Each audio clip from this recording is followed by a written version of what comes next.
नमस्कार, मैं डॉक्टर रजनीश कुमार आप सभी का एक बार फिर से हार्दिक स्वागत करता हूं। प्रिय विद्यार्थियों, आज के वीडियो लेक्चर में हम यूजीसी नेट हिंदी के पाठ्यक्रम पर आप सभी से चर्चा करेंगे।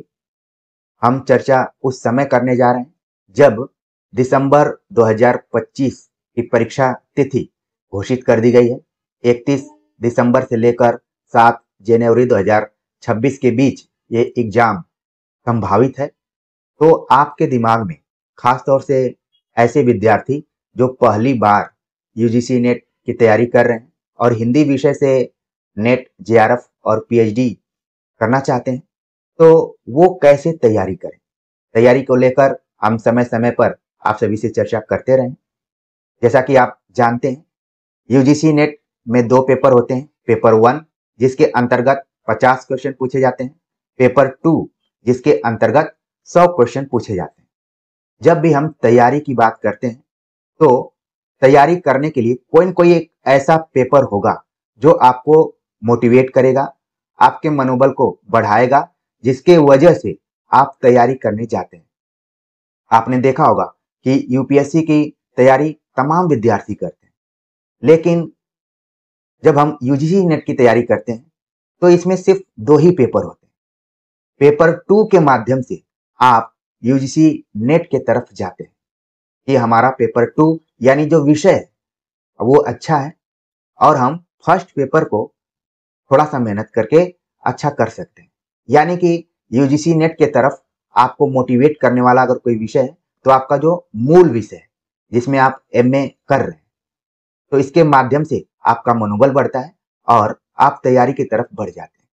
तो वही चीज यहाँ पर है कि हिंदी विषय आपको लगता है कि आपकी अच्छी है, आप उसमें अच्छा कर सकते हैं, तो आप फॉर्म भरते हैं और तैयारी की तरफ आगे बढ़ जाते हैं और फिर समय के अनुसार पेपर 1 को भी ठीक कर लेते हैं। इसके लिए आपको पाठ्यक्रम देखना जरूरी है। पाठ्यक्रम के माध्यम से ही आप अनुमान लगा सकते हैं कि इसकी तैयारी हम कर सकते हैं कि नहीं कर सकते हैं। आप अपने बचपन के दिनों में स्कूल जरूर बंक किए होंगे और कई बार दीवार इत्यादि भी फांदे होंगे। आप डायरेक्ट नहीं कूदते रहेंगे, बल्कि आप अनुमान लगाते रहेंगे कि यहाँ से अगर हम फांदते हैं या फिर कूदते हैं तो कितनी चोट लगेगी, क्या स्थिति होगी। वही काम तैयारी करते समय पाठ्यक्रम के साथ भी है। आप अपने को मानसिक रूप से तैयार करते हैं। एक वीडियो में हमने आप सभी को बताया था कि परीक्षा की तैयारी माइंड गेम भी है। आप जब भी तैयारी करने जाते हैं तो उसको मानसिक रूप से समझते हैं कि ये हमारे लिए कितनी चुनौतीपूर्ण है, हमें कितना मेहनत करना पड़ेगा।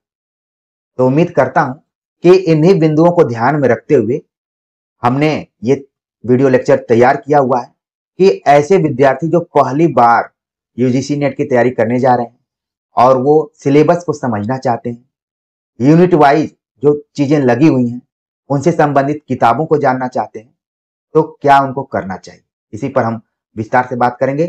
आप सभी अंत तक जुड़े रहिएगा, ठीक है। तो चलते हैं, सबसे पहले हम बातचीत करते हैं यूनिट 1 के ऊपर। यूनिट 1 जिसके अंतर्गत आपको पढ़ना है हिंदी भाषा और उसका विकास। प्रिय विद्यार्थियों, आप पहली बार हिंदी भाषा और उसका विकास शब्द नहीं सुन रहे हैं। जब आप बीए में रहे होंगे, खासतौर से बीए 3rd ईयर में, तो वहां से धीरे धीरे आपके पेपर्स में हिंदी भाषा से संबंधित, हिंदी भाषा विज्ञान से संबंधित पोर्शन दिखाई देते रहे। तो आप जब तैयारी करने जा रहे हैं तो अपने बीए के दिनों को भी याद रखिए, एमए के दिनों को भी याद रखिए कि आपने सिलेबस में क्या क्या पढ़ा था। अगर शुरुआत से ध्यान रखते हैं तो आपको तैयारी करते समय दिक्कत नहीं होगी, केवल आपको रिवीजन करना पड़ेगा। तो यूनिट 1 के अंतर्गत यानी इकाई 1 के अंतर्गत आपको पढ़ना है हिंदी भाषा और उसका विकास।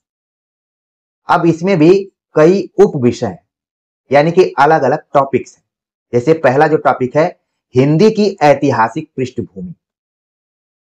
आपको समझना है कि शुरुआत में आपको क्या पढ़ना है कि जो ये हिंदी भाषा है इसकी ऐतिहासिक पृष्ठभूमि क्या रही है, और साथ साथ अपना भी इतिहास देखना है। तो जब आप इतिहास को समझ जाते हैं तो फिर आपका जो दरवाजा है वो और क्लियर होता है, रास्ता और क्लियर हो जाता है। हिंदी की ऐतिहासिक पृष्ठभूमि के अंतर्गत आपको पढ़ना है प्राचीन भारतीय आर्य भाषाएं, मध्यकालीन भारतीय आर्य भाषाएं, जिसके अंतर्गत पाली, प्राकृत, शौरसेनी, अर्धमागधी, मागधी, अपभ्रंश और उनकी विशेषताएं, अपभ्रंश, अवहट्ट और पुरानी हिंदी का संबंध, आधुनिक भारतीय आर्य भाषाएं और उनका वर्गीकरण।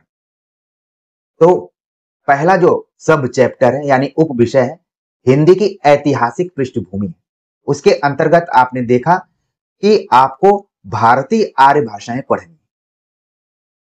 आप ये शब्द पहली बार नहीं सुन रहे, आपने ऑलरेडी सुना होगा। भारतीय आर्य भाषाओं को 3 भागों में बांटा गया, प्राचीन, मध्यकालीन और आधुनिक। जिस हिंदी की हम बात कर रहे हैं वो आधुनिक भारतीय आर्य भाषा की एक भाषा है या बोली है। उसी तरीके से आपको प्राचीन के बारे में पढ़ना है, मध्यकालीन के बारे में पढ़ना है और आधुनिक के बारे में पढ़ना है।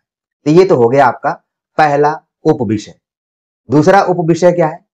हिंदी का भौगोलिक विस्तार, यानी हिंदी भाषा जो है भौगोलिक रूप से कहां कहां प्रयुक्त होती है, कहां कहां के लोग इसको बोलते हैं। इसको समझने के लिए आपको पढ़ना पड़ेगा हिंदी की उपभाषाएं, यानी हिंदी एक भाषा तो है ही लेकिन इसकी उपभाषाएं भी हैं। पश्चिमी हिंदी, पूर्वी हिंदी, राजस्थानी, बिहारी तथा पहाड़ी वर्ग और उनकी बोलियां। ये हो गया आपका दूसरा सब चैप्टर। इसी के अंतर्गत आपको पढ़ना है 3 प्रमुख बोलियां जो हैं, खड़ी बोली, ब्रज और अवधी की विशेषताएं। खड़ी बोली जो आज हिंदी की मानक भाषा के रूप में परिवर्तित हो गई। ब्रज एक जमाना था कि 1 से अधिक क्षेत्रों में इसका प्रयोग होता था तो इसको ब्रज भाषा कहा जाता था। अवधी, इसमें 2 बड़े महाकाव्य लिखे गए, पद्मावत और रामचरितमानस, इसीलिए इन तीनों को रखा गया है। बिना कारण के आपके सिलेबस में कोई चीज नहीं रखी गई है, कोई ना कोई इसका कारण है। तो दूसरे यूनिट के अंतर्गत आपको पढ़ना है उपभाषाओं को और बोलियों को, और उसमें भी प्रमुख बोलियों को।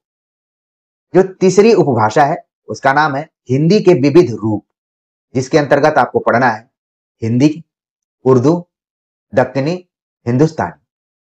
ठीक है, हिंदी के भी विविध रूप है, सब एक दूसरे से कहीं ना कहीं कनेक्ट हुए, हिंदी, उर्दू, दक्कनी, हिंदुस्तानी। अगला जो उप विषय है हिंदी का भाषिक स्वरूप। हिंदी का भाषिक स्वरूप जो है एक तरीके से जो आप हिंदी व्याकरण पढ़ते हैं उसी से जुड़ा हुआ है। हिंदी का जो भाषिक स्वरूप है, हिंदी आखिरकार बनी कैसे, ठीक है, तो व्याकरण के आधार पर आपको इसका अध्ययन करना है, जिसके अंतर्गत हिंदी की स्वनिम व्यवस्था क्या है, ध्वनि व्यवस्था क्या है, खंड और खंडेतर ध्वनियां, हिंदी ध्वनियों के वर्गीकरण का आधार, हिंदी शब्द रचना, उपसर्ग, प्रत्यय, समास, हिंदी की रूप रचना। ध्यान रखिए यहां शब्द रचना है, शब्द रचना के अंतर्गत उपसर्ग, प्रत्यय और समास है। रूप रचना के अंतर्गत लिंग, वचन और कारक। फिर कारक में संज्ञा, सर्वनाम, विशेषण और क्रिया रूप। हिंदी वाक्य रचना, ये पूरा टॉपिक है। यानी आप जो यहां पर देख रहे हैं जो चौथा टॉपिक है ये लंबा है। अभी तक हमने जो ऊपर के 3 टॉपिक पर आप सभी से चर्चा की, इनसे प्राय एक एक सवाल आते हैं, ज्यादा नहीं आते, एक एक 2-2 सवाल आ जाते हैं। लेकिन ये जो चौथा टॉपिक हमने बताया इससे कम से कम 2 से 3 सवाल आते हैं। इसको आपको अच्छे से तैयार करना है। इसके लिए अभी हम किताबों की भी चर्चा करेंगे। पहले यूनिट को समझ लेते हैं। आगे है हिंदी भाषा प्रयोग के विविध रूप। आपने देखा कि हिंदी के विविध रूप यहां पर है, यहां हिंदी भाषा प्रयोग के विविध रूप, यानी हिंदी भाषा का प्रयोग हम किन किन रूपों में करते हैं, जैसे बोली, मानक भाषा, राजभाषा, राष्ट्रभाषा और संपर्क भाषा। ये क्या है? प्रयोग के विविध रूप है। जब हम ऑफिस में जाते हैं तो अलग तरीके की हिंदी बोलते हैं, घर में रहते हैं तो अलग तरीके की हिंदी बोलते हैं, ठीक है। जब किसी से संपर्क साधना चाहते हैं तो अलग तरीके की हिंदी बोलते हैं, और जब हम कहीं किसी को संबोधित करते हैं तो अलग हिंदी बोलते हैं। वो सब भावों पर आधारित है। तो इसके अंतर्गत आपको पढ़ना है प्रयोग के विविध रूप, कि बोली क्या है, मानक भाषा क्या है, राजभाषा, सरकारी कामकाजों में प्रयुक्त होने वाली जो हिंदी है, उसको जो संवैधानिक दर्जा मिला हुआ है, उसकी स्थिति क्या रही है, उसको आपको पढ़ना है। ठीक है, आगे इसी में पढ़ना है। जैसे जैसे समय बदलता गया, हिंदी का भी रूप बदलता गया, विस्तार होता गया, तो संचार माध्यम में हिंदी की क्या भूमिका रही है, कंप्यूटर और हिंदी की क्या संबंध है आपस में, हिंदी की संवैधानिक स्थिति क्या है। फिर इसके बाद हम भाषा के बारे में पूरा पढ़ लिए और एक छोटा सा यूनिट है लिपि। अगर लिपि नहीं है तो फिर भाषा का कोई अस्तित्व नहीं। तो भाषा और लिपि का काफी गहरा संबंध है।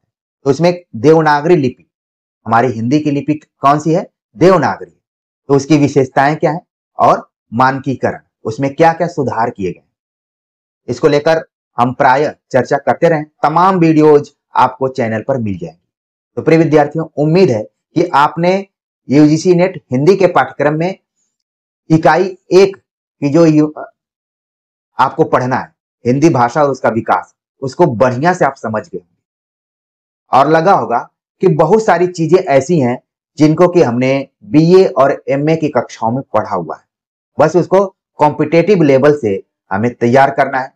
और इसके लिए आपको सबसे पहले काम करना पड़ेगा, वो है PYQ रखना पड़ेगा। यानी कि पिछले साल यूजीसी नेट में किस तरीके से प्रश्न पूछे गए हैं और खासतौर से हिंदी भाषा और उसका विकास से कैसे प्रश्न पूछे गए हैं, उनको आपको समझना होगा। और ये क्रिया एक दिन की नहीं है, एक दिन में आप समझ जाएंगे। कम से कम आप 3 से 4 दिन उसको लगाएंगे और अपने को एक साधक की भूमिका में रखेंगे, कुछ जानने की इच्छा रखेंगे। वरना अगर आप तेजी करेंगे तो हो सकता है कि आप गलत दिशा में जा रहे हैं। तो PYQ आप जरूर रखेंगे। दूसरी पुस्तक है दृष्टि, यूजीसी नेट दृष्टि पब्लिकेशन की पुस्तक अपने पास आप रखेंगे, वहां से इस यूनिट को आप कवर कर सकते हैं। तीसरी जो पुस्तक है मूल किताब, क्योंकि हमारा ध्यान मूल किताबों पर भी होता है, हिंदी व्याकरण वासुदेव नंदन प्रसाद की पुस्तक को आप जरूर अपने पास रखेंगे। ठीक है, इन तीनों से आप आराम से कवर कर सकते हैं। ठीक, और मूल किताब पढ़ना चाहते हैं, एक किताब का नाम और बताना चाहूंगा, हिंदी भाषा और उसका इतिहास, हिंदी भाषा का इतिहास, भोलानाथ तिवारी, भोलानाथ तिवारी की पुस्तक है, उसको भी आप खरीद सकते हैं। तो देखिए, बहुत सारे ऐसे विद्यार्थी जो छूमंतर में विश्वास करते हैं, उनको लग रहा होगा कि सर आपने तो बहुत किताबें बता दी, हमने तो ऐसा सोचा ही नहीं था। सोचना पड़ेगा आपको अगर आपको अच्छा करना है। प्रिय विद्यार्थियों, आपने देखा होगा हर बार बहुत सारे बच्चों का मैसेज आता है कि सर मेरा 3 क्वेश्चन से रुक गया, 2 क्वेश्चन से रुक गया, 1 क्वेश्चन से रुक गया। वही जब आप शुरू से ही कोताही बरतेंगे, शुरू से ही पढ़ने से भागेंगे, तो आपका रिजल्ट भी उतना ही से अखरने वाला रिजल्ट निकलेगा। 1 क्वेश्चन से रुक जाएगा, 2 क्वेश्चन से रुक जाएगा। तो क्यों नहीं आप, जो आपको गाइड किया जा रहा है, आपको निर्देशित किया जा रहा है, उसको मानते हुए अपनी तैयारी करें। तो उम्मीद है कि पहला जो यूनिट है आप आराम से अपने दिमाग में रख लिए होंगे। अब हम चलते हैं इकाई 2 के ऊपर बात करते हैं। इकाई 2 जो है वो यूजीसी नेट एग्जाम की एक तरीके से ऋण है। ये आप एक से अधिक यूनिट में इसके अंतर संबंध को देखेंगे। ये यूनिट जो है वो 2 भागों में विभाजित है, हिंदी साहित्य का इतिहास और जो दूसरा भाग है हिंदी साहित्य की गद्य विधाएं। आपके दिमाग में आना चाहिए कि इसको 2 भागों में क्यों बांटा गया है, क्या जरूरत पड़ी। आप जब भी हिंदी साहित्य का इतिहास पढ़ेंगे तो उसके अंतर्गत आपको पद्य पढ़ना पड़ेगा, आपको गद्य पढ़ना पड़ेगा। आदिकाल से लेकर रीतिकाल तक आप पद्य पढ़ते हैं और जैसे ही आधुनिक काल की शुरुआत होती है, आपके सामने गद्य लेखन भी दिखाई पड़ता है। और गद्य में भी प्रमुख गद्य और अन्य गद्य विधाएं ये भी देखने को मिल जाती हैं। इसलिए जो पोर्शन है वो बहुत ज्यादा हो जाता है और विद्यार्थियों के सामने एक चुनौती आ जाती है कि इसका अध्ययन कैसे करें। पहले हम क्या क्या पढ़ना है उसके ऊपर बात कर लेते हैं और फिर बुक्स के बारे में बात करेंगे। हिंदी साहित्य का इतिहास जब आप पढ़ने जा रहे हैं तो आपको पढ़ना है हिंदी साहित्य इतिहास दर्शन, कि जो भी साहित्य इतिहास लिखा गया है वो किन दृष्टिकोणों से लिखा गया है, दर्शन क्या रहा है, लिखने के पीछे का कारण क्या रहा है, इतिहास लेखन की पद्धतियां, इतिहास लेखन की कौन कौन सी पद्धतियां रही, 4-5 पद्धतियां हैं, उन्हीं को आधार बनाते हुए इतिहास लेखन किया गया है। काल विभाजन, नामकरण, और फिर इसके बाद आदिकाल की विशेषताएं, साहित्यिक प्रवृत्तियां जिसके अंतर्गत रासो साहित्य, जैन साहित्य, सिद्ध और नाथ साहित्य, लौकिक साहित्य, ये कुछ साहित्यिक प्रवृत्तियां रही हैं आदिकाल की। और आदिकाल आप पढ़े होंगे, हमसे भी पढ़े होंगे, अन्य जगहों पर भी पढ़े होंगे, तो इसको कहा जाता है वैविध्य भरा साहित्य। यानी कि इसीलिए इसके नामकरण को लेकर काफी डिबेट रहा कि इसका नाम क्या रखा जाए। अंत में लोगों ने कहा कि आदिकाल ही तर्कसंगत नाम है, लेकिन इसमें आप देखेंगे कि वैविध्यता है, कहीं रासो साहित्य है, कहीं जैन साहित्य है, कहीं सिद्ध और नाथ साहित्य है, तो कहीं लौकिक साहित्य लिखे गए। इसको आपको अच्छे से पढ़ना है, ठीक है। और इसमें दो प्रमुख कवियों का नाम भी है, अमीर खुसरो और विद्यापति। इन पे आपको विशेष फोकस रखना है। अब इसके लिए आप अगर तैयारी कर रहे हैं तो बताने के लिए तो कई किताबें बताई जा सकती हैं। हमारी कोशिश होती है कि हमारे विद्यार्थी कहीं से कमजोर ना हो, इसलिए किताबों का नाम हम ज्यादा आपको बताते हैं। जितना आप पढ़ेंगे, लोग बोलते हैं कि जितना पढ़ेंगे उतना कंफ्यूजन होगा, लेकिन कई बार क्लैरिफिकेशन भी होता है, चीजें स्पष्ट भी होती हैं। कम पढ़ेंगे तो हमेशा डाउटफुल रहेगा कि पता नहीं मैं ठीक जानता हूं कि नहीं जानता, लेकिन ज्यादा पढ़ेंगे तो आपके अंदर एक कॉन्फिडेंस आएगा, अच्छा कॉन्फिडेंस आएगा। इसके लिए आप विश्वनाथ त्रिपाठी की पुस्तक पढ़ेंगे, हिंदी साहित्य का सरल इतिहास। मैं पूरा नाम नहीं लिख रहा हूं, बस बोल दे रहा हूं, उसको नोट कर लीजिए। विश्वनाथ त्रिपाठी की हिंदी साहित्य का सरल इतिहास, आचार्य रामचंद्र शुक्ल हिंदी साहित्य का इतिहास।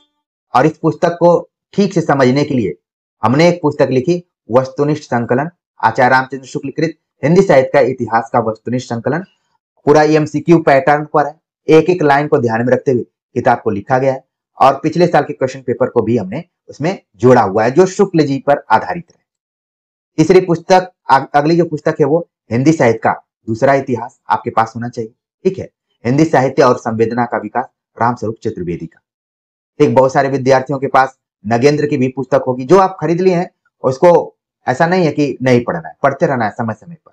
और कोई ना कोई एक वन लाइनर किताब, ठीक है। दृष्टि की हमने पहले ही बता दिया कि वो तो पूरा सिलेबस के अनुसार आप रखेंगे। अगर आप इकाई 2 कवर करना चाहते हैं तो आपको 1 से अधिक किताबों को पढ़ना पड़ेगा। जो पढ़ेगा अब वो एक ही बार एग्जाम में बैठकर क्रैक कर सकता है, और जो इधर उधर करता रहेगा, सोचेगा कि कोई ऐसी चीज मिल जाए जिसको कि 2 दिन में पढ़ के हम क्वालिफाई कर जाएं, तो थोड़ा सा मुश्किल हो सकता है। क्योंकि मैं सही बात बताने की कोशिश करता हूं, इसलिए कई बार थोड़ी सी वो बात कड़वी भी हो सकती है। लेकिन आप ध्यान रखिए कि जब आप संकट की स्थिति में होते हैं तो कड़वी चीजें ही आपके काम में आती हैं। तो हम आपके सच्चे हितैषी हैं, इसलिए खुलकर उन चीजों को बताते हैं। तो प्रिय विद्यार्थियों, हिंदी साहित्य का इतिहास पढ़ने के लिए आपको जो चुनिंदा किताबों का नाम हमने बताया है, आगे मैं बताऊंगा कि किताब केवल यूनिट 2 के लिए ही महत्वपूर्ण नहीं है, इनका लिंक आगे भी जुड़ा हुआ है, ठीक है। अब हम बात कर लेते हैं भक्ति काल के ऊपर। भक्ति काल के अंतर्गत आपको पढ़ना है भक्ति आंदोलन के उदय के सामाजिक सांस्कृतिक कारण, भक्ति आंदोलन का अखिल भारतीय स्वरूप, उसका अंतः प्रादेशिक वैशिष्ट्य। आप देख रहे हैं ये जो भक्ति काल के अंतर्गत आपको शुरू में पढ़ना है सामाजिक सांस्कृतिक पृष्ठभूमि। आपने जब आदिकाल को देखा उसमें कहीं भी सामाजिक सांस्कृतिक पृष्ठभूमि की चर्चा आपको नहीं दिखाई दे रही। यानी कि जब आप भक्ति काल पढ़ेंगे तो उसकी जो सामाजिक सांस्कृतिक पृष्ठभूमि रही है, कारण रहे, जो भक्ति का प्रचार हुआ, विकास हुआ, वो अचानक नहीं हुआ, बल्कि उसको एक जमीन मिली, वो थी सामाजिक सांस्कृतिक जमीन। फिर ये आंदोलन एक क्षेत्र में सीमित नहीं रहा, बल्कि इसका जो रूप रहा वो अखिल भारतीय स्वरूप का रहा। 1 से अधिक राज्यों तक इसका विस्तार रहा, दक्षिण से लेकर उत्तर, पश्चिम से लेकर पूर्व तक ये भक्ति फैली हुई थी। तो इसको आपको समझना है। और किसी चीज का प्रसार कब होता है? जब उसको अनुकूल वातावरण मिलता है। प्रिय विद्यार्थियों, जब आप तैयारी कर रहे हैं तो आपकी तैयारी का प्रसार कब होगा? जब आपको अनुकूल वातावरण मिलेगा, आपको मानसिक रूप से फ्री रखा जाएगा, आपको गाइड किया जाएगा, आप अपने समय का उपयोग करेंगे, आपको परीक्षा तक जिम्मेदारियों से मुक्त किया जाएगा, जब आपको अनुकूल वातावरण मिलेगा तो आपके अंदर एक कॉन्फिडेंस आएगा कि हमें तैयारी करना, इस बार रिजल्ट लाना। उसी तरीके से भक्ति, भक्ति भी तो एक भाव है। भाव का प्रसार तभी होता है जब अनुकूल वातावरण मिलता है। हम आप सभी के सामने इसलिए बहुत खुलकर बोल रहे हैं क्योंकि आपको हमारी बातें अच्छी लगती हैं, हमारा समझाना आपको अच्छा लगता है, आपके व्यक्तित्व में वो चीजें प्रसरित होती हैं, तब हम भी प्रसार लेते हुए बातों को करते हैं। नहीं तो इस सिलेबस को हम 10 से 15 मिनट में आपको बता देते और आप भी खुश हो जाते, लेकिन वो काम में नहीं आता। इसलिए हमारी कोशिश है कि थोड़ा सा वक्त लगेगा, लेकिन आप समझेंगे। एक बार समझ गए तो फिर कभी सिलेबस को दोबारा आपको देखने का अवसर ही नहीं मिलेगा, एक ही बार में समझ जाएंगे। तो भक्ति आंदोलन के पीछे सामाजिक सांस्कृतिक कारण रहे, उसका प्रसार रहा। फिर आप देखेंगे भक्ति काव्य की सामाजिक सांस्कृतिक पृष्ठभूमि। सामाजिक सांस्कृतिक पृष्ठभूमि की चर्चा हमने UP, LT, GIC, GDC mains की तैयारी के समय भी किया हुआ है। कबीर को लेकर, सूर को लेकर, जायसी को लेकर, तुलसी को लेकर कि उनकी सामाजिक सांस्कृतिक चेतना क्या रही है। तो ये वही है, भक्ति काव्य के संदर्भ में आपको बार बार उस समय के समाज को लेकर, उस समय की संस्कृति की जानकारी होनी चाहिए।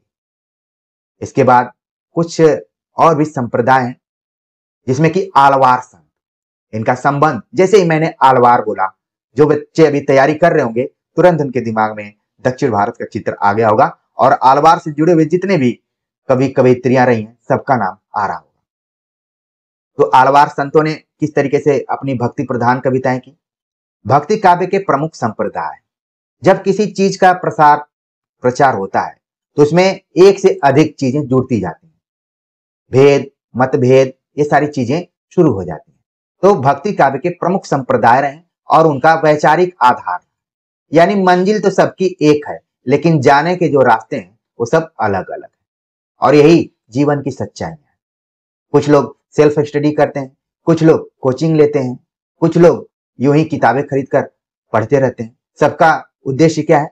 एग्जाम देना। ठीक है, मंजिल सबकी एक है। उसी तरीके से जितने भी भक्ति काव्य के कवि थे वो अलग अलग संप्रदायों से जुड़े हुए थे, अलग अलग वैचारिक आधार थे उनके, लेकिन उनकी मंजिल एक ही थी। अब आप देखेंगे कि इसमें निर्गुण और सगुण कवि और उनका काव्य, इनको पढ़ना है। जब भक्ति काव्य आप पढ़ेंगे तो दो तरीके की धारा आपको दिखाई देगी। एक धारा का मानना है कि जो ब्रह्म है उसका न कोई आकार है, न कोई रूप है, न कोई गुण है। दूसरे का मानना है कि ऐसी बात नहीं है, उसका रूप भी है, आकार भी है, गुण भी है, सब कुछ है, उसको देखा जा सकता है। जैसे आपने कबीर के राम और तुलसी के राम को सुना होगा, उनकी जो भी तुलनात्मक चीजें हैं उसके बारे में भी पढ़ा होगा। तो मंजिल एक ही है, कोई उसको निर्गुण निराकार ब्रह्म के माध्यम से पाना चाहता है, कोई उसको सगुण ब्रह्म के माध्यम से पाना चाहता है। ठीक है, इसको आपको पूरा पढ़ना है। अगला जो कालखंड है वो है रीतिकाल। रीतिकाल में भी आप देख रहे हैं कि भक्ति काल की तरह ही सामाजिक सांस्कृतिक पृष्ठभूमि पढ़ना है। ठीक है, रीतिकाल के समय में भी किस तरीके का समाज था, सांस्कृतिक पृष्ठभूमि क्या थी, उसका अध्ययन करना है। रीतिकाल की प्रमुख प्रवृत्तियां कौन कौन सी रही? रीतिबद्ध, रीति सिद्ध और रीति मुक्त। रीत कवियों का आचार्यत्व, आपने कहीं भी नहीं देखा कि आचार्यत्व आपको पढ़ना है। वो किसमें पढ़ना है? रीतिकाल में ही पढ़ना है।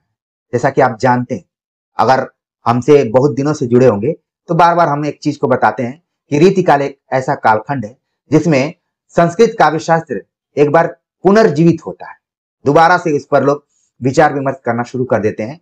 और जैसे हम संस्कृत काव्य शास्त्र पढ़ते हैं, आचार्य भरत, आचार्य भामा, आचार्य दंडी, आचार्य मम्मट, कुंतक, इन सब का नाम लेते हैं, उसी तरीके से रीतिकाल में भी जितने भी कवि थे वो आचार्य बनने की कोशिश कर रहे थे। हालांकि रामचंद्र शुक्ल ने कहा कि वो मूल रूप से कवि ही थे, बस आचार्य बनने का प्रयास कर रहे थे, सफल नहीं हुए। लेकिन फिर भी रीतिकाल में इतना उन्होंने अपने प्रभाव को जमाया कि एक टॉपिक तो बनाना ही पड़ा कि रीति कवियों का आचार्यत्व। क्या क्या उन्होंने लक्षण ग्रंथ लिखा, छंद के दृष्टिकोण से, रस के दृष्टिकोण से, अलंकार के दृष्टिकोण से, उसको आपको पढ़ना है। अलग अलग जो धाराएं रही हैं, रीतिबद्ध, रीति सिद्ध, रीति मुक्त, उनको आपको कवर करके जाना है। रीतिकाल के प्रमुख कवि और उनका काव्य। प्रमुख कवि रीतिकाल में आप देखेंगे कि सैकड़ों से ऊपर कवि हैं और एक से एक कवि हैं। ज्यादा जानकारी के लिए आपको आचार्य रामचंद्र शुक्ल को हमने पढ़ाया हुआ है, 91 वीडियोज की प्लेलिस्ट है, उसको आप देखिए, आपका जीवन बदल जाएगा। प्रिय विद्यार्थियों, हम बहुत ज्यादा बार चीजों को नहीं कहना चाहते, लेकिन बताना पड़ता है। 91 वीडियोज यानी कि 3 महीने में वो आपका कोर्स कंप्लीट हो जाएगा, एकदम से फ्री है, बस प्लेलिस्ट में जाना है और उसको पढ़ना है। आप पढ़ेंगे, आपके अंदर एक नई ताजगी आएगी और वही आपको सफलता तक पहुंचाएगी। ठीक है, तो रीतिकाल में ये जो प्रमुख कवि रहे, कवि तो बहुत सारे रहे, जैसे कि केशव का नाम, केशव का तो बड़ा संक्रमणकालीन है, बहुत सारे बच्चे बोल देते हैं कि ये भक्ति काल में रहे, लेकिन उनके गुण के हिसाब से, उनके आचार्यत्व की दृष्टि से उनको हम रीतिकाल में रखते हैं। इसके बाद बिहारी हैं, घनानंद है, ये और भूषण है, ये 3-4 कवि प्रमुख रहे हैं, तो कम से कम उनको ध्यान में रखना। अब हम बात करते हैं आधुनिक काल के ऊपर। अब आप देखेंगे कि अभी तक हमने पद्य पर बातचीत की, काव्य की बातचीत हो रही है, बार बार काव्य की बात हो रही है, कवियों की बात हो रही है, लेकिन आप देखेंगे कि इसमें गद्य की बात हो रही है, गद्य का उद्भव और विकास। अब गद्य भारतेंदु के पूर्व कैसा था? 1857 की क्रांति, सांस्कृतिक पुनर्जागरण, भारतेंदु और उनका युग, पत्रकारिता का आरंभ, 19वीं शताब्दी की हिंदी पत्रकारिता, आधुनिकता की अवधारणा। तो शुरुआत में आपको पढ़ना है कि जो गद्य लेखन हुआ उसका उद्भव और विकास कैसे हुआ। क्या अचानक आधुनिक काल में गद्य लिखना शुरू हुआ, या इसके पहले भी कुछ कुछ चीजें दिखाई दे रही थी? तो जैसा आप जानते हैं कि कोई चीज अचानक नहीं होती है, उसका कहीं न कहीं कोई और छोर होता है और उसका लिंक हम जोड़ते हैं, इसी को तो रिसर्च कहा जाता है। लोगों ने शोध किया कि भारतेंदु युग में ही यानी आधुनिक काल में ही गद्य नहीं लिखा जा रहा था, बल्कि उसके पहले की भी परंपरा थी, राजस्थानी हिंदी गद्य और तमाम चीजें थी। ठीक है, ब्रज भाषा में भी कुछ कुछ गद्य लिखे गए। फिर टर्निंग मोड है, 1857 की क्रांति का क्या असर पड़ता है, ये है प्रथम स्वाधीनता संग्राम की शुरुआत यहीं से होती है, तो उसका प्रभाव तत्कालीन साहित्य पर क्या पड़ता है, खासतौर से हिंदी साहित्य पर। सांस्कृतिक पुनर्जागरण क्या रहा, भारतेंदु और उनका युग काफी महत्वपूर्ण रहा। शुरुआती दौर में भारतेंदु इसको लीड करते हैं और उनके जितने भी समकालीन थे, गजब का हिंदी भाषा और साहित्य के प्रति उनका लगाव था, वो पढ़कर ही महसूस किया जा सकता है। पत्रकारिता, अभी तक आपने कहीं भी पत्रकारिता शब्द का प्रयोग इसके ऊपर नहीं देखा, लेकिन भारतेंदु युग से ही पत्रकारिता की शुरुआत हो जाती है, उसके पहले से ही हो जाती है। ठीक है, लेकिन भारतेंदु के समकालीन जितने भी लेखक थे वो कहीं कहीं पत्रकार भी थे, सबकी एक एक पत्रिका थी। जिसकी पत्रिका का प्रकाशन नहीं होता था वो बहुत दुखी रहता था कि हम तो कुछ कर ही नहीं पा रहे। जैसे अभी आप कई जगहों पर सुनते होंगे, लोग बोलते हैं कि मैं तो चाह के भी नहीं कुछ कर पा रहा हूं, लेकिन उस जमाने में पत्रकारिता निकालना एक गौरव की बात होती थी, गर्व होता था लोगों को, और यही गर्व आज हमारे लिए कॉम्पिटेटिव एग्जाम के लिए बड़ा महत्वपूर्ण हो गया। इसलिए आप देखेंगे यहां से सुमेलित प्रधान क्वेश्चन या फिर पूछ लिए जाते हैं कि फला पत्रिका के संपादक कौन है, इस तरह के सवाल आता है। ठीक, फिर धीरे धीरे पत्रकारिता में भी विकास होने लगा और एक पत्रिका निकली सरस्वती, जो कि मील का पत्थर साबित हुई और उससे भी खूब सवाल पूछे जाते हैं। ठीक, फिर ये आधुनिकता की अवधारणा, लोगों ने सोचना शुरू किया कि आखिरकार ये आधुनिकता है क्या, केवल परिवर्तन ही आधुनिकता है या फिर उसकी कोई अवधारणा है। ठीक है, तो ये आपको पढ़ना है। फिर पढ़ना था द्विवेदी युग, जिसके अंतर्गत महावीर प्रसाद द्विवेदी और उनका युग, हिंदी नवजागरण और सरस्वती, राष्ट्रीय काव्य धारा के प्रमुख कवि। अब यहां पर आप देख रहे हैं कि स्वाधीनता आंदोलन चल रहा है, शुरुआत कहां से हो गई, यहां से हो गई 1857 से। अब कवियों के अंदर राष्ट्रीय चेतना है, वो इस तरीके से कविताएं लिख रहे हैं जैसे आज हम सब कोई साहित्य लिखते हैं तो लगता है कि अपने लिए लिख रहे हैं, लेकिन उस जमाने में देश के लिए लिखा जाता था। देश में कैसे राष्ट्रीय चेतना को जगाया जाए, स्वाधीनता आंदोलन से लोगों को जोड़ा जाए। उस जमाने जो कवि थे वो एक तरीके से लोगों को कनेक्टर का काम करते थे, जोड़ने का काम करते थे। आजकल हम लोग सोशल मीडिया से जुड़ जाते हैं, लेकिन उस जमाने में लोग कवियों की कविताओं से जुड़ जाते थे और उसको पढ़ते थे। तो राष्ट्रीय काव्य धारा के प्रमुख कवि कौन कौन से रहे, उसी के समानांतर स्वच्छंदतावाद और उसके प्रमुख कवि कौन कौन से रहे। तो अब समय आ गया था कि लोग केवल अपने देश में लिखे गए साहित्य से नहीं जुड़े हुए थे, बल्कि यूरोप में क्या लिखा जा रहा है, अमेरिका में क्या लिखा जा रहा है, दूसरे देशों में क्या लिखा जा रहा है, उसका भी प्रभाव धीरे धीरे दिखाई पड़ने लगा था। तो वहां से भी प्रभावित होकर लोग लिखना शुरू किए थे, जिसमें कि एक छायावाद आपने देखा होगा कि इसके ऊपर आरोप भी लगाया जाता है कि फला का प्रभाव। ठीक, तो उसको आपको पढ़ना है। छायावाद अगला कालखंड है। छायावादी काव्य की प्रमुख विशेषताएं, छायावाद के प्रमुख कवि, फिर इसके बाद प्रगतिवाद की अवधारणा, प्रगतिवादी काव्य और उसके प्रमुख कवि, प्रयोगवाद और नई कविता, नई कविता के कवि, समकालीन कविता और 2000 तक ही पढ़ना है, समकालीन साहित्यिक पत्रकारिता। तो ये पूरा आधुनिक काल है, यहां से खूब सवाल पूछे जाते हैं।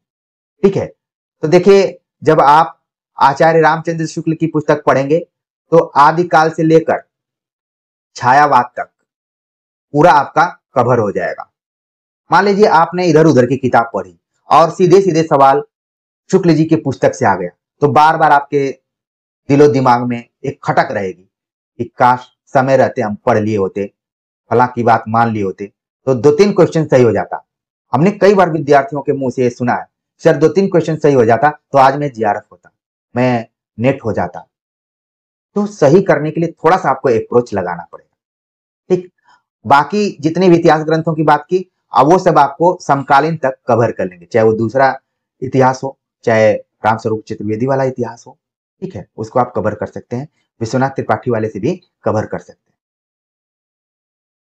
अब हमने हिंदी साहित्य का इतिहास पर बातचीत कर लिया, बहुत ही अच्छे से समझाने का प्रयास हमने किया है। उम्मीद है कि आप सभी बोर नहीं हो रहे होंगे, अच्छा लग रहा होगा, क्योंकि हमारा काम ही है कि चीजों को क्लियर कर देना, बड़े वक्त उसमें लग जाए। अब हम देख रहे हैं कि हिंदी साहित्य की गद्य विधाएं जब कही जाएंगी तो आपके मन में उपन्यास, कहानी, नाटक, निबंध, आलोचना, ठीक है, इसके बाद अन्य गद्य विधाएं और प्रवासी साहित्य, ये सब आने चाहिए। अब जब आप हिंदी साहित्य का इतिहास पढ़ रहे थे तो ऐसा नहीं है कि उसमें गद्य विधाओं का इतिहास आप नहीं पढ़ रहे थे, उसमें भी पढ़ रहे थे, लेकिन थोड़ा सा स्पेशली आपको देखना है कि उपन्यास पढ़ना है, हिंदी उपन्यास।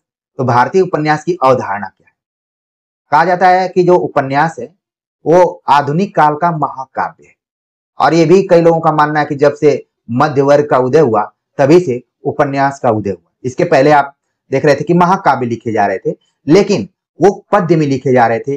बाद में जब गद्य में उसी तरीके की चीजें लिखी जाने लगी तो वो उपन्यास कहलाने लगा। तो क्या भारतीय उपन्यास की अवधारणा क्या रही, उसको लेकर हमें पढ़ना है। फिर उपन्यास की जब भी बात की जाएगी तो उसके केंद्र में कौन रहेंगे? प्रेमचंद। उनके पूर्व का उपन्यास कैसा रहा, प्रेमचंद के समय का उपन्यास कैसा रहा, प्रेमचंद के बाद का उपन्यास कैसा रहा। तो देख रहे हैं कि आप बातों ही बातों में हिंदी उपन्यास का जो इतिहास है उसकी रूपरेखा अपने दिमाग में रख ली कि केंद्र में कौन है? प्रेमचंद।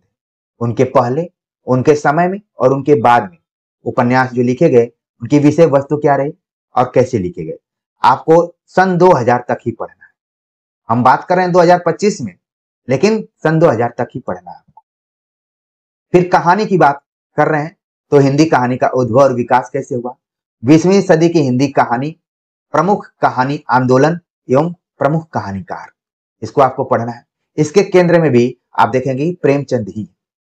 ठीक है, प्रमुख कहानी आंदोलन, आप देखेंगे कि जैसे ही देश आजाद होता है नई कहानी लेखन की शुरुआत होती है। इसके बाद 5-5, 6-6 वर्षों पर कई आंदोलन चले, उनके प्रवर्तक भी रहे, उनकी विषय वस्तु भी रही है, उसको एकदम से आपको क्लियर करके जाना है।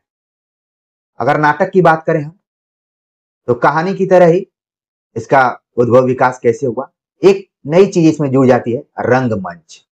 हिंदी नाटक और रंगमंच, सवाल कई बार पूछा जाता है कि रंगमंच का संबंध किस विधा से है। तो कोई ये नहीं बोलेगा कि उपन्यास से है, कहानी से है, निबंध से, वो सीधे तौर पर है नाटक। आजकल रंगमंचन किसी भी विधा में किया जा सकता है, कहानियों का भी रंगमंचन होता है, लेकिन रंगमंच का संबंध किस विधा से है? नाटक से। विकास के चरण क्या क्या रहे? भारतेंदु युग, प्रसादोत्तर युग, स्वातंत्र्योत्तर युग, साठोत्तर युग और नया नाटक। तो नाटक का भी काफी प्रचार प्रसार हुआ है, अलग अलग उसके चरण रहे, ठीक है। और आपको वो कथन याद आ गया होगा कि विलक्षण बात यह है कि गद्य का आविर्भाव इससे हुआ, नाटक से ही इसकी शुरुआत होती। तो वहीं से आचार्य रामचंद्र शुक्ल का एक कथन है। तो शुरुआत में जितने भी है, भारतेंदु भी नाटक लिखना शुरू किए, प्रसाद उसको और बढ़ाए, बाद में उनके जो परवर्ती नाटककार थे और उसका विकास किए, विषय वस्तु में भी परिवर्तन हुआ। तो वही सारी चीजें आपको ध्यान में रखनी। प्रमुख नाट्य कृतियां, प्रमुख नाटककार वर्ष 2000 तक ही तैयार करना है। नाटक से जुड़ा हुआ एक और पक्ष है जिसको कि हम एकांकी कहते हैं, इसीलिए पोर्शन थोड़ा सा क्या हो जाता है, लेंदी हो जाता है, थोड़ा विस्तृत हो जाता है। अब नाटक में जुड़ा हुआ है एकांकी, हिंदी रंगमंच और विकास चरण, हिंदी का लोक रंगमंच, नुक्कड़ नाटक, यानी नाटक विधा को आप इंपॉर्टेंट करके नोट करिए, क्योंकि इसमें थोड़ा सा विविधता है, ठीक है, इसको थोड़ा सा ध्यान रखना है। हिंदी निबंध, हिंदी निबंध का उद्भव और विकास, हिंदी निबंध के प्रकार और प्रमुख निबंधकार, इसको तैयार करके आपको जाना है। छोटा सा टॉपिक है, आराम से इसको तैयार कर सकते हैं। हिंदी आलोचना, जब भी आलोचना की बात की जाती है तो थोड़ा सा उसमें इतिहास भी कहीं न कहीं जुड़ा होता है। हिंदी आलोचना का उद्भव और विकास कैसे हुआ, समकालीन हिंदी आलोचना एवं उसके विविध प्रकार, प्रमुख आलोचक। इसके लिए आपको बच्चन सिंह की पुस्तक को अच्छे से पढ़ना पड़ेगा, तो समकालीन हिंदी आलोचकों को भी जान जाएंगे और जो प्रमुख आलोचक हैं उनको भी अच्छे से आप समझ पाएंगे। इसके लिए हमने वीडियो भी बनाई हुई है, ठीक है। कोई ऐसी चीज नहीं है जो आपको इस चैनल पर न मिले।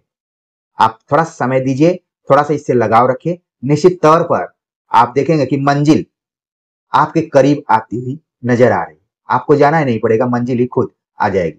तो हिंदी आलोचना के अंतर्गत क्या क्या पढ़ना है, प्रमुख आलोचकों को पढ़ना है और हिंदी समकालीन हिंदी आलोचना और उसके जो विविध प्रकार रहे वो क्या है। जब आप गद्य विधाओं को पढ़ लिए तो अन्य गद्य विधाएं भी लिखी गई, यानी कि रेखा चित्र, संस्मरण, यात्रा साहित्य, आत्मकथा, जीवनी और रिपोर्टाज, डायरी, ठीक है। ये सारी चीजें हैं अन्य गद्य विधाएं। तो इसी पाठ्यक्रम के माध्यम से ही आपके दिमाग में एक चीज बैठ गई होगी कि गद्य और अन्य गद्य क्या है। कई बार ना हमने देखा है कि पाठ्यक्रम से सीधे सीधे सवाल पूछ लिए जाते हैं, थोड़ा सा क्रिएटिव रहते हैं, लेकिन उसके लिए कोई किताब नहीं पढ़नी। अगर आप पाठ्यक्रम एक बार पढ़ लिए तो उसी से आप कवर कर लेंगे। हिंदी का प्रवासी साहित्य, अवधारणा एवं प्रमुख साहित्यकार। प्रवासी साहित्य यानी कि ऐसे रचनाकार जिनका जन्म तो भारत में हुआ और हिंदी पट्टी में हुआ, लेकिन वो किन्हीं वजहों से या फिर अपनी सुविधाओं के आधार पर देश को छोड़कर दूसरे देश में चले गए, विदेश में रहने लगे और वहां से अपने जीवन से संबंधित, अपने क्षेत्र से संबंधित चीजों को लिखना शुरू किए, तो वो प्रवासी साहित्य के अंतर्गत आ गए कि रह रहे हैं दूसरे देश में। अब वहां की जो भी सामाजिक सांस्कृतिक पृष्ठभूमि है उनके साथ क्या किया जा रहा है वो पूरा वहां से लिख रहे हैं। देखने में लगता है कि फला विदेश में रह रहे हैं, लेकिन उनकी भी स्थिति कैसी है वो तो रचनाओं के माध्यम से ही पता चलेगा। तो वो है प्रवासी साहित्य। जैसे जेएनयू में जब हम एमए के विद्यार्थी थे तो वहां पर कई जो मॉरिशस के साहित्यकार थे उनसे मिलने का मौका मिला था। अभिमन्यु अनंत का नाम आपने सुना होगा, रामदेव धुरंधर का नाम, और तमाम लोग हैं जिनको कि वो हमारे तरह ही थे। ऐसा लगता है कि थोड़ा सा कि अलग होंगे, नहीं, वहां भी बहुत सारी चीजें हैं जो कि साहित्य के अंतर्गत उन्होंने रखा हुआ है। अभिमन्यु अनंत को मॉरिशस का प्रेमचंद भी कहा जाता है, तो बड़ा हमें बड़ी जिज्ञासा थी कि उनको देखें। तो धन्यवाद हमारे प्रोफेसर देवेंद्र चौबे सर का, जो कि समय समय पर जो भी प्रवासी साहित्यकार भारत आया करते थे उनको पकड़कर एक बार जेएनयू जरूर लाते थे और अपने विद्यार्थियों को बुलाते थे कि इनसे मिलिए। तो बड़ी जगहों पर पढ़ने पर थोड़ा सा तो लाभ होता है, और लाभ ही नहीं, थोड़ा आपके दिमाग का विस्तार भी होता है। और हमारी कोशिश है कि जो कुछ हमने अपने जीवन में पाया हुआ है वो अपने विद्यार्थियों के सामने रख दें, ताकि विद्यार्थियों को लगे कि हम भी किसी प्रोफेसर से पढ़े हुए। अब अभिमन्यु अनंत की जो हमने बात की, अब आपको याद नहीं रखना है कि मॉरिशस का प्रेमचंद किसको कहा जाता है, आप तुरंत इसको दिमाग में रख लेंगे, ठीक है। तो ये तो हो गया आपका यूनिट 2। लंबा था और हमने पूरा विस्तार से इसको समझाया।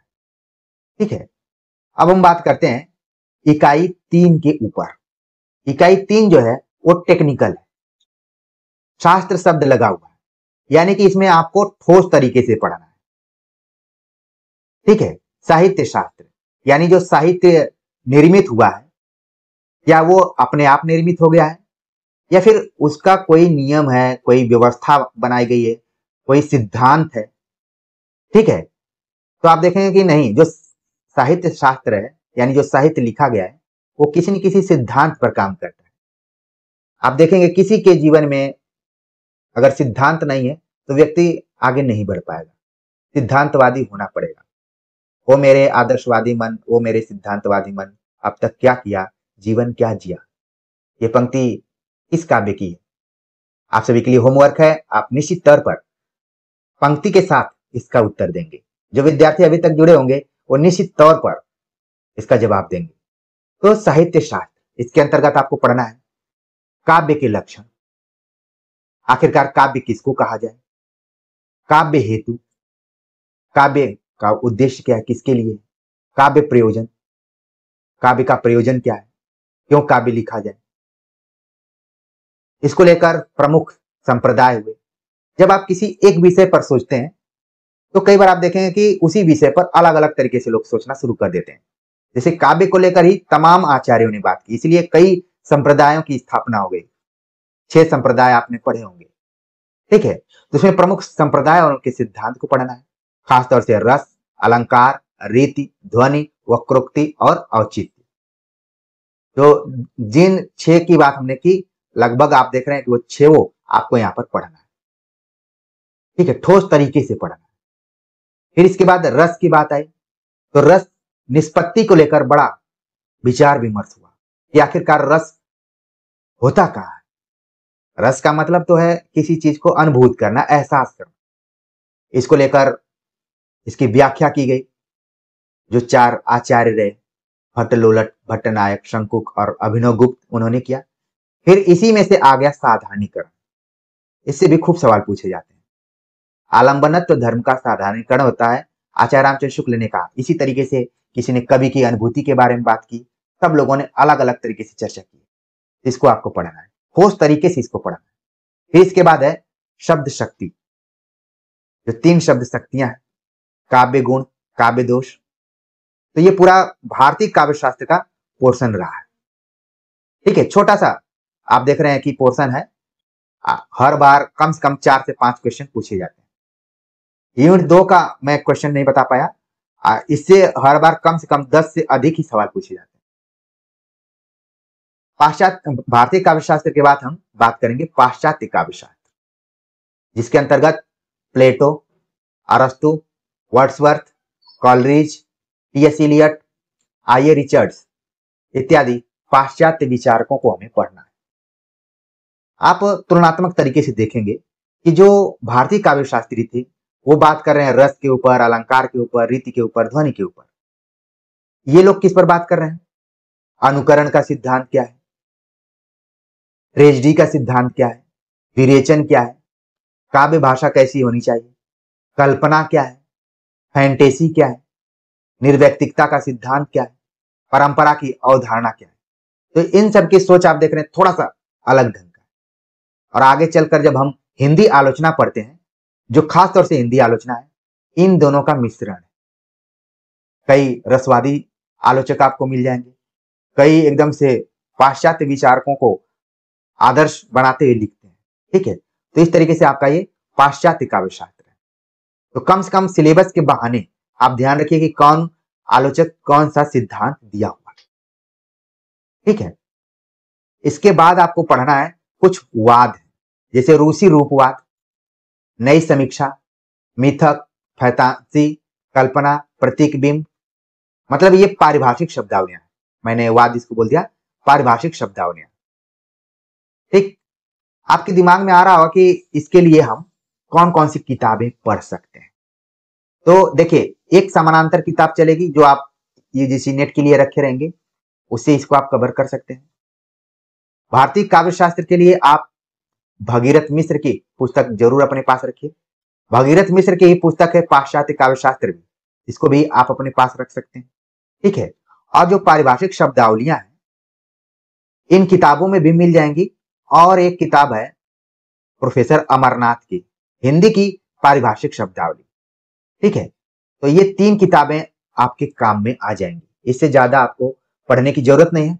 और कोशिश ये कीजिए कि जो PYQ में इकाई 3 से सवाल पूछे गए उनको हर हालत में क्लियर करके रखें। अगर वो क्वेश्चन रिवीजन होते हैं या फिर रिपीट होते हैं तो फिर वहां गलत नहीं होना चाहिए। ठीक है,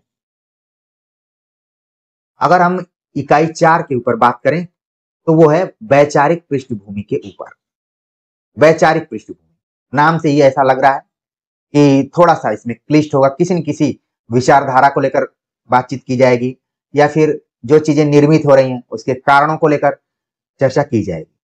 इसमें आपको पढ़ना है भारतीय नवजागरण और स्वाधीनता आंदोलन की वैचारिक पृष्ठभूमि। ठीक है, भारतीय नवजागरण, एक तो है जागरण और एक है नवजागरण दोबारा से, और एक है पुनर्जागरण।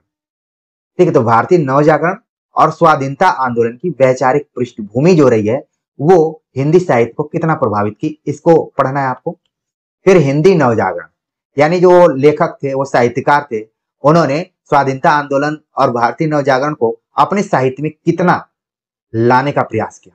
जैसे भारतेंदु युग पढ़ेंगे तो उस समय जितने भी साहित्यकार थे वो हसमुख गद्य का प्रयोग करते हुए तमाम उन सच्चाइयों को सामने ला रहे थे जिसको कि सीधे सीधे अगर वो कहते तो उनके ऊपर कानूनी कोई कार्रवाई हो जाती, लेकिन उन्होंने व्यंग्यात्मक लहजे में लिखने का प्रयास किया और लोगों को जोड़ा भी।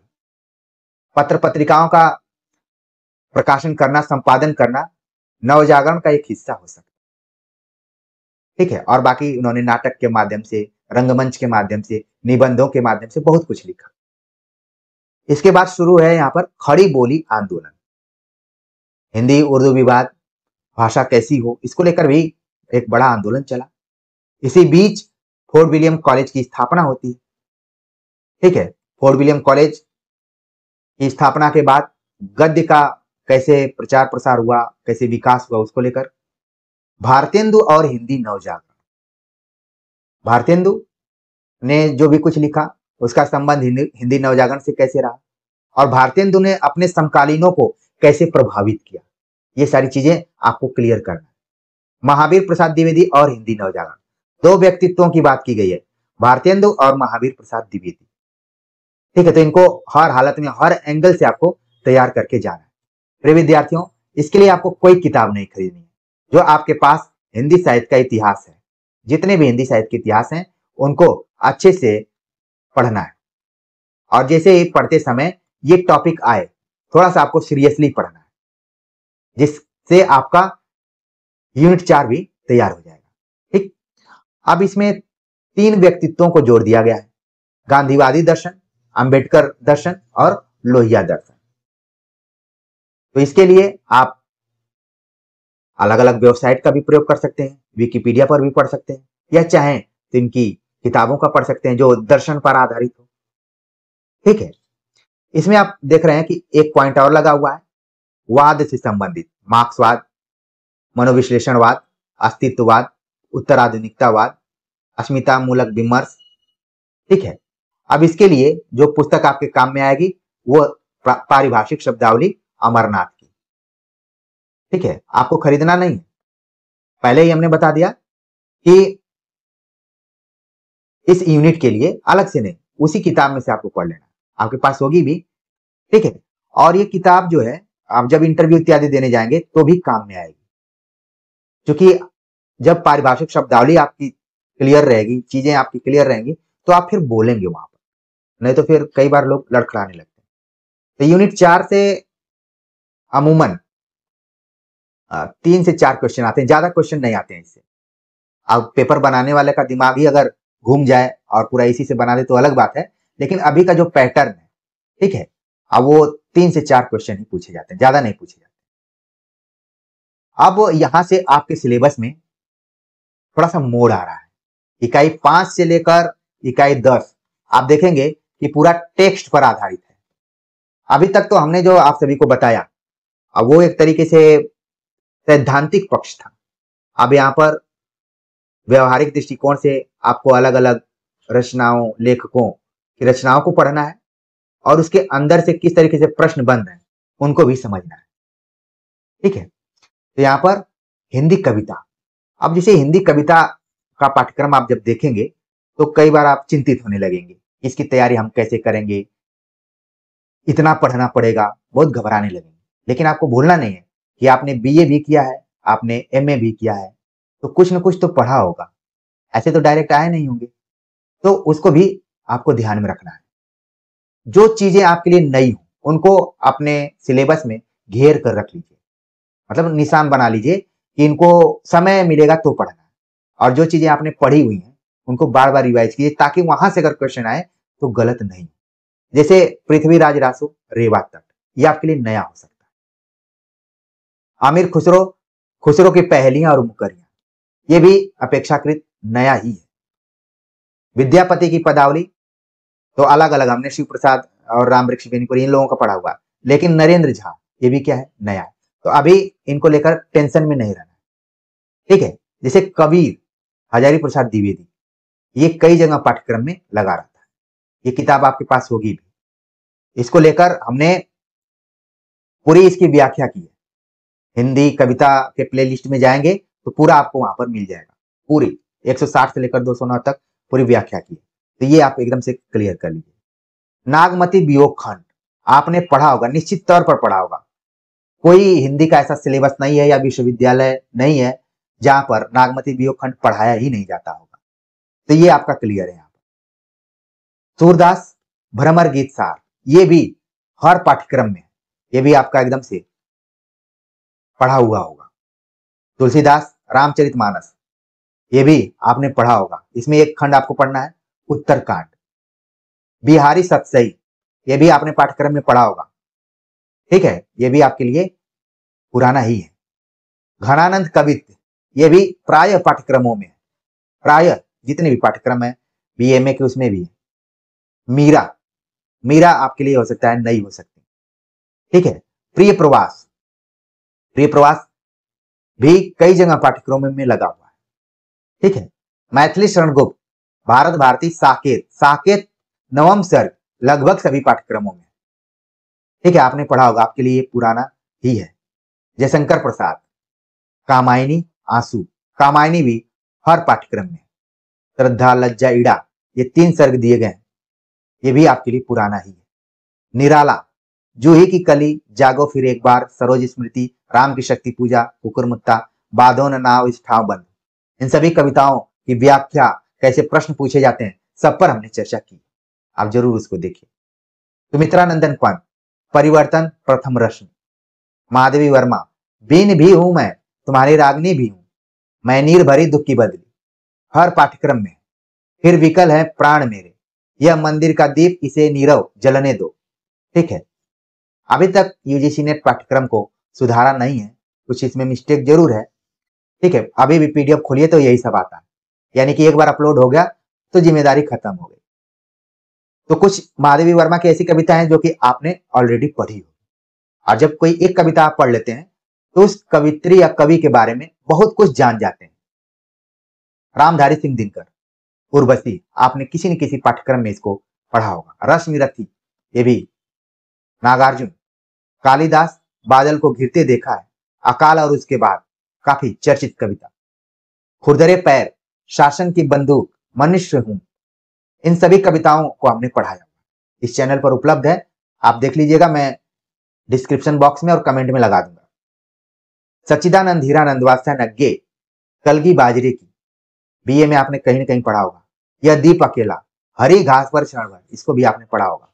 असाध्य बीड़ा, हर पाठ्यक्रम में कोई ऐसा पाठ्यक्रम नहीं जिसमें असाध्य बीड़ा को न पढ़ना हो।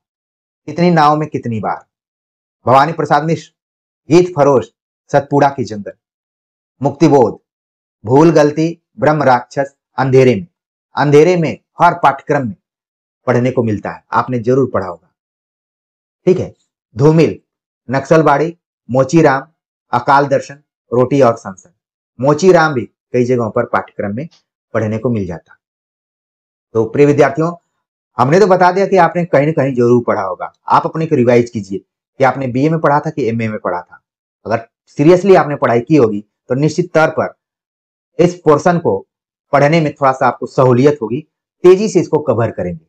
अगर नहीं भी पढ़े होंगे तो आपको घबराना नहीं है। यूनिट 5 को लेकर हिंदी कविता की जो भी चुनिंदा कविताएं रही हैं, सभी कविताओं को हमने कवर किया है। थोड़ा सा वक्त निकालकर आप प्लेलिस्ट देखेंगे, आपके अंदर एक गजब का कॉन्फिडेंस आएगा, आपका आत्मविश्वास बढ़ेगा। आगे बात करते हैं इकाई 6। अच्छा, हिंदी कविता की अगर हम बात करें तो जो पैटर्न चल रहा है, इससे भी 10 से अधिक क्वेश्चन हर बार एग्जाम में पूछे जा रहे हैं। ठीक है, क्योंकि सिलेबस लंबा चौड़ा है और एक तरीके से हम अगर आधुनिक हिंदी साहित्य का इतिहास की बात करें तो उसके ऋण के तौर पर है, तो यहां से सवाल पूछे जाते हैं। इकाई 6 जो कि हिंदी उपन्यास पर आधारित कविता की तरह ही आपको देखना है कि किन किन उपन्यासों को आपने बीए और एमए में पढ़ा था और किन किन को नहीं पढ़ा था, जो आपके लिए नए होंगे। जैसे गौरी दत्त, देवरानी जेठानी, ये पाठ्यक्रम में अपेक्षाकृत कम दिखाई पड़ता है। ठीक है, लाला श्रीनिवास दास, परीक्षा गुरु, ये भी अपेक्षाकृत पाठ्यक्रम में कम है। कई जगहों पर लग गया होगा, वो अलग बात है। इन दोनों रचनाओं को हम ऑब्जेक्टिव परीक्षाओं के लिए ही तैयार करते हैं कि पहला उपन्यास है, ये है, वो है, इस टाइप से तैयार कर लेते हैं। लेकिन जैसे गोदान आपने जरूर पढ़ा होगा, हर पाठ्यक्रम में गोदान लगा हुआ है, तो गोदान से किसी भी तरीके का प्रश्न आए तो आपका गलत नहीं होना चाहिए। आगे जैसे शेखर एक जीवनी, ये भी हर पाठ्यक्रम में लगा रहता है। हजारी प्रसाद द्विवेदी, बाण भट्ट की आत्मकथा, ये भी हर सिलेबस में आपको देखने को मिल जाएगा। फणीश्वर नाथ रेणु, मैला आंचल, ये भी हर सिलेबस में मिल जाएगा। भले आप नहीं पढ़े हो अलग बात है, लेकिन मिल जाता है हर जगह। यशपाल, झूठा सच, हर सिलेबस में। अमृतलाल नागर, मानस का हंस। भीष्म शाहनी, तमस, अपेक्षाकृत कम। श्रीलाल शुक्ल, राग दरबारी, प्राय सिलेबस में रहता है। कृष्णा सोबती, जिंदगी नामा, ये भी सिलेबस में रहता है। मनु भंडारी, आपका बंटी, ये भी प्राय सिलेबस में रहता है। जगदीश चंद्र, धरती धन्ना अपना, ये अपेक्षाकृत सिलेबस में कम रहता है। तो आपने देखा कि जब आप हिंदी उपन्यास के सिलेबस को देखें तो लगभग ज्यादा ऐसे उपन्यास थे जिनको कि कभी न कभी आपने पढ़ा था। ऐसा नहीं कि ये अचानक सभी आपके सामने दिखाई पड़ गए। जरूरत क्या रही? रिवीजन की। उनको वक्त देकर नहीं पढ़े और उस पैटर्न के हिसाब से नहीं पढ़े जिस हिसाब से क्वेश्चन पूछे जाते हैं। तो थोड़ा सा आपको अपनी तैयारी में चेंजिंग लाना पड़ेगा, थोड़ा सा आपको कॉम्पिटेटिव लेवल के हिसाब से, यूजीसी नेट के प्रश्न पत्र के हिसाब से पढ़ना पड़ेगा। आपके दिमाग में आ रहा होगा कि सर केवल आप बताएंगे या फिर पढ़ाएंगे भी। इन सभी उपन्यासों को लेकर आपका जो बेसिक लेवल तैयार होना चाहिए उसको लेकर हमने बातचीत की है। अगर जरूरत पड़ती है तो टेक्स्ट को लाइन बाय लाइन भी हम पढ़ाने का प्रयास करेंगे, समय और स्थिति को ध्यान में रखते हुए। आगे बात करते हैं इकाई 7 जो कि हिंदी कहानी के रूप में। जब हिंदी कहानी के सिलेबस को आप देखेंगे तो उसमें आप अपने वही पूर्ववर्ती जो अध्ययन किया है बीए और एमए में क्या क्या पढ़ा था, जैसे पहले जब आप चीज पढ़े रहेंगे तो थोड़ा सा जल्दी से वो रिकॉल होगा, चीजें जल्दी से समझ में आएंगी। जैसे राजेंद्र बाला घोष की कहानी चंद्रदेव से मेरी बातें, अपेक्षाकृत कम। दुलाई वाली, कहीं कहीं। माधवराव सप्रे, एक टोकरी भर मिट्टी, अपेक्षाकृत कम। सुभद्रा कुमारी चौहान, अपेक्षाकृत कम पाठ्यक्रमों में है। ठीक है, प्रेमचंद ईदगाह, अपेक्षाकृत पाठ्यक्रमों में। दुनिया का अनमोल रतन, कम है। राजा राधिका रमन प्रसाद सिंह, कानों में कंगना, कहीं कहीं पाठ्यक्रमों में है।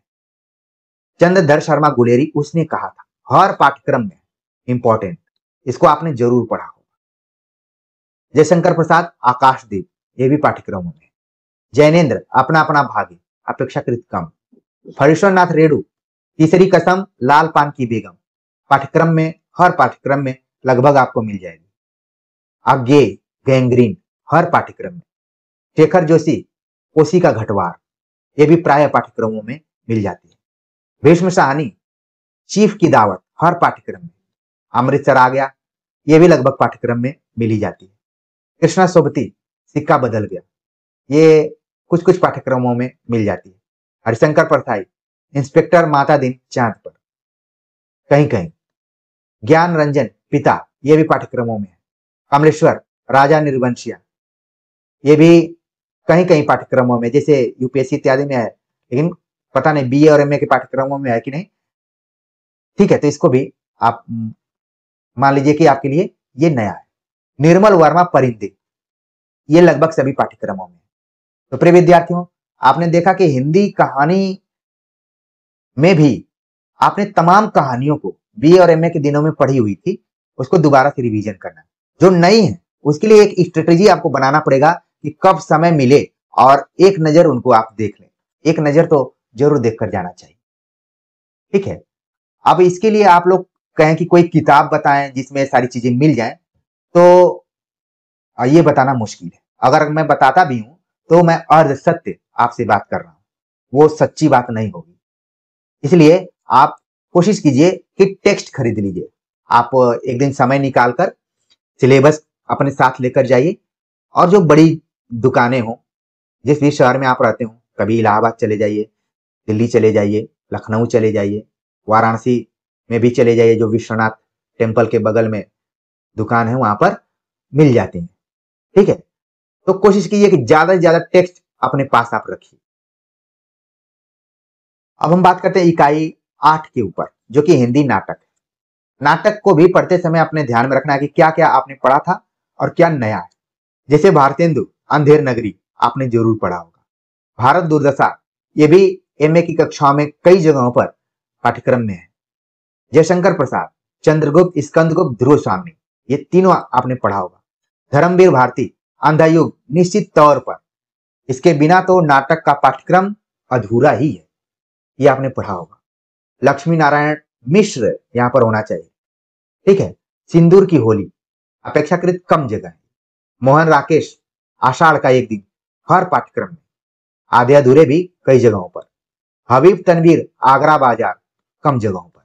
शरशर दयाल सक्सेना, बकरी, कई बार तो इसका मंचन भी आपने देखा होगा या किया होगा। शंकर शेष, एक और दौड़ा चाय, अपेक्षाकृत कम। उपेंद्रनाथ अष्ट, अंजो दीदी, अपेक्षाकृत कम। मनु भंडारी, महाभोज, कम सिलेबस में देखने को मिल जाता है। तो आप देख रहे हैं कि इसमें भी 50% आपने नाटकों को कभी न कभी पढ़ा हुआ है। अब जो आपके लिए नए हैं उनके लिए एक विशेष रणनीति बनाते हुए आप जरूर इसका अध्ययन कीजिए। ठीक है, बाकी 5 से लेकर 10 यूनिट तक का जो भी बेसिक होना चाहिए उसको लेकर हमने शॉर्ट नोट्स और तमाम वीडियोज अपलोड की हुई हैं। आप समय निकालकर जरूर देखिए। जितना आप खंगालेंगे उतना ही आपको तथ्य मिलेंगे, आपका मनोबल बढ़ेगा। ठीक है, अब बात करते हैं हिंदी निबंध को लेकर, इकाई 9। अब हिंदी निबंधों में भी देखेंगे कि कुछ आप पढ़े हुए हैं, कुछ नहीं पढ़े। जैसे भारतेंदु, दिल्ली दरबार दर्पण, अपेक्षाकृत कम पढ़ते हैं लोग। भारतवर्ष उन्नति कैसे हो सकती है, ये आपने पढ़ा हुआ। छोटी कक्षाओं में भी है ये, और बीए एमए के सिलेबस में भी। प्रताप नारायण मिश्र, शिव मूर्ति, ये अपेक्षाकृत कम। बाल कृष्ण, यहाँ पर बाल मुकुंद गुप्त होना चाहिए था। ठीक है, ये भी देखिए गलत है। शिव शंभू के चिट्ठे, इसको आप नोट कर लीजिए, आप लोगों ने किया भी होगा। शिव शंभू के चिट्ठे आपने जरूर पढ़ा होगा। रामचंद्र शुक्ल, कविता क्या है, इसको भी आपने पढ़ा होगा। हजारी प्रसाद द्विवेदी, नाखून क्यों बढ़ते हैं, ये भी चर्चित निबंध रहा। विद्यानिवास मिश्र, मेरे राम का मुकुट भीग रहा है, अपेक्षाकृत, ये भी सिलेबस में रहता है। अध्यापक पूर्ण सिंह, मजदूरी और प्रेम, ये भी सिलेबस में। कुबेर नाथ राय, उत्तर फाल्गुनी के आसपास, अपेक्षाकृत कम। विवेकी राय, उठ जाग मुसाफिर, कम। नामवर सिंह, संस्कृति और सौंदर्य, ये भी कम। तो निबंधों में भी आप देख रहे हैं कि सभी निबंध आपके लिए एकदम से नए नहीं, बल्कि उसमें कई ऐसे निबंध हैं जो कि आपने ऑलरेडी पहले भी पढ़ लिया। इकाई 10 के ऊपर बात करते हैं, जो कि अन्य गद्य विधाओं पर आधारित है। इसमें आत्मकथा, जीवनी के बाद अन्य गद्य विधाएं कर दी हैं। तो खासतौर से जितनी आत्मकथाएं लगी हुई हैं, जीवनियां लगी हुई हैं, उनको तो स्पेशली आप ध्यान रखिए, वहां से प्राय सवाल पूछे जाते रहे। एक नजर मैं थोड़ा सा इधर करना चाहूंगा। कहानियों से लगभग मैंने बताया कि हिंदी जो कविता है उसे 10 से अधिक क्वेश्चन पूछे जाते हैं। उपन्यास से भी 10 से अधिक क्वेश्चन पूछे जाते हैं। ठीक है, हिंदी कहानियों से भी 10 से अधिक क्वेश्चन पूछे जाते हैं। ये सब पोर्शन बहुत ही इंपॉर्टेंट है क्योंकि इसमें पूछने की संभावना बहुत ज्यादा है। ठीक है, आप नाटक से भी देखेंगे 10 से अधिक क्वेश्चन इसमें पूछे जाते रहे। ठीक, निबंध से भी कई बार 10 से अधिक क्वेश्चन रहे हैं। इकाई 10 से अगर बात करें तो इसमें वैविध्य भरा हुआ है। राम वृक्ष बेनीपुरी, माटी की मूर्तें, ये नई हो सकती है आपके लिए। ठीक है, महादेवी वर्मा ठकुरी बाबा, ये भी नया है। तुलसीराम मुर्दैया, ये आपने जरूर पढ़ा होगा। अगर कोई दलित साहित्य का पेपर आपने स्पेशलाइजेशन लिया रहा होगा तो इसमें आप पढ़े होंगे। शिवरानी देवी प्रेमचंद घर में, ये भी आपके लिए नया। मनु भंडारी एक कहानी, ये भी नया।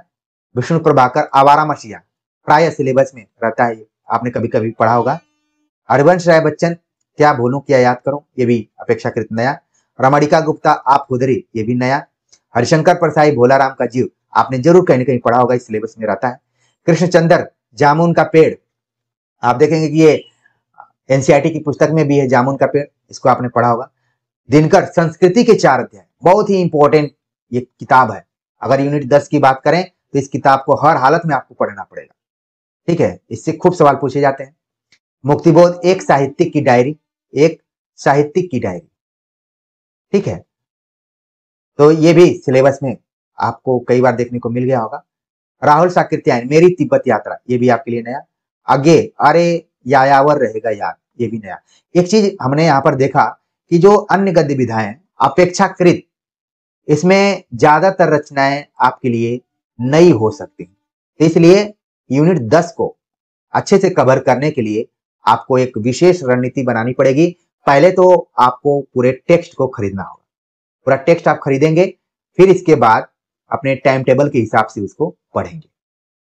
ठीक है, क्योंकि आप केवल नेट क्वालिफाई करने के लिए नहीं जा रहे हैं, बल्कि आप असिस्टेंट प्रोफेसर बनना चाहते हैं, आप बड़े बच्चों को पढ़ाना चाहते हैं, तो ये सारी किताबें तो आपके पास होनी ही चाहिए। आज नहीं तो कल इनको खरीदना ही पड़ेगा। तो क्यों नहीं अभी आप खरीद लें और उसका अच्छे से अध्ययन करें और जिस एग्जाम को देना चाहते हैं उसको क्वालिफाई भी कर जाएं। जितनी भी किताबों का हमने नाम लिया या फिर यूनिट वाइज चर्चा की, ये आने वाले जो भी एग्जाम है असिस्टेंट प्रोफेसर की, उसमें भी काम में आएंगे। तो प्रिय विद्यार्थियों, हमने बहुत ही विस्तार से यूजीसी नेट हिंदी के पाठ्यक्रम पर आप सभी से चर्चा की, पैटर्न को लेकर बात की, पुस्तकों को लेकर बात की, कहाँ कहाँ सावधानियां रखना है उसको लेकर बात की, कौन सी यूनिट महत्वपूर्ण है, कहाँ से कितने सवाल पूछे जाते हैं। एक परीक्षार्थी के मन में जितने तरीके के सवाल बनते हैं और उसको ध्यान में रखते हुए हमने आप सभी से अपने विचारों को साझा किया है। उम्मीद है कि आपने पूरा वक्त दिया होगा और ये जो वक्त है आपको जरूर आगे बढ़ाएगा। आप समय देंगे तो वो समय कभी न कभी आपको सफलता में परिवर्तित करेगा। आप चाहेंगे कि कोई चीज चंद चुटकियों में मिल जाए तो वो संभव नहीं है। उसके लिए आपको किसी न किसी गॉडफादर की जरूरत पड़ेगी जो कि आपको अप्रत्यक्षतः सहयोग कर दे, क्योंकि आप ऐसे बैकग्राउंड से जुड़े हुए हैं, मेहनतकश वर्ग से जुड़े हुए हैं, परिवार से जुड़े हुए हैं, अपनी पीढ़ी के पहले वो विद्यार्थी हैं जो उच्च शिक्षा में जाना चाह रहे हैं, आप कुछ करना चाहते हैं, तो आपको थोड़ा सा मेहनत करना पड़ेगा। तो उन किताबों को आप अपने पास रखिए, नहीं है तो खरीद लीजिए और PYQ हर हालत में लगाते रहिए। और बाकी जो भी मार्गदर्शन होगा समय समय पर हम लेकर आएंगे। मिलते हैं एक नए टॉपिक के साथ, तब तक के लिए नमस्कार।